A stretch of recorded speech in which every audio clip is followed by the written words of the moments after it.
अस्सलाम वालेकुम नाज़रीन। इस वीडियो में हम आपको बताएंगे कि फ़ेसबुक को किस तरह लॉक करते हैं।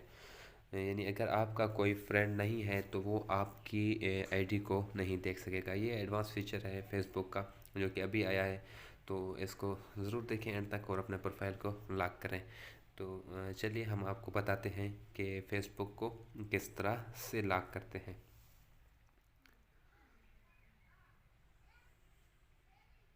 ये देखिए अभी मेरी प्रोफाइल लॉक नहीं है, तो अभी मैं इसको लॉक करूँगा तो आपको भी दिखाऊंगा कि कोई भी अननोन बंदा जो कि आपकी प्रोफाइल को नहीं देख सकेगा।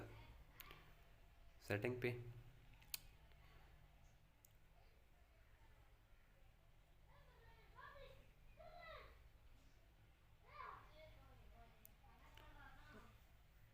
जी, अभी करेंगे हम लॉक योर प्रोफाइल। तो हमारी प्रोफाइल अभी लॉक हो गई है।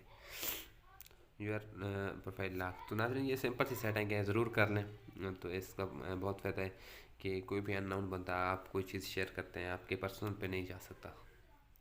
तो अभी मेरी प्रोफाइल लॉक होगी। अभी दिखाऊंगा कि कोई अननोन बंदा जो कि है वो मेरी प्रोफाइल को नहीं देख सकेगा। तो ये देखें जी,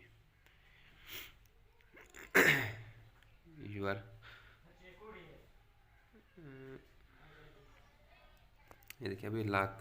अभी वो उसको सिर्फ ऊपर वाला हिस्सा ही आईडी का नज़र आएगा, बाकी नीचे कुछ भी नज़र नहीं आ रहा। नाज़रीन हमारी वीडियो अच्छी लगी हो तो हमारे चैनल को ज़रूर सब्सक्राइब करें।